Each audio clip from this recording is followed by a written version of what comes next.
আজ আমি রান্না করব চিকেন। তার জন্য সবার প্রথমে কড়াইতে দিয়ে দেবো সরষের তেল।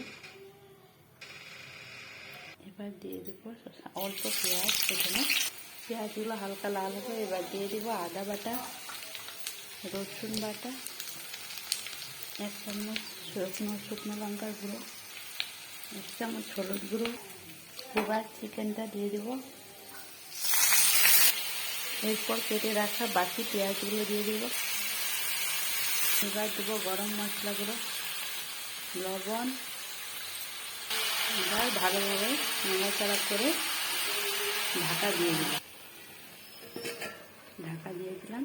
এবার 15 থেকে 20 মিনিট সিদ্ধ হওয়ার জন্য রাখবো। চিকেনটা সিদ্ধ হয়ে গেছে। এবার শুধু ভাজবো 5 থেকে 7 মিনিটের মতো।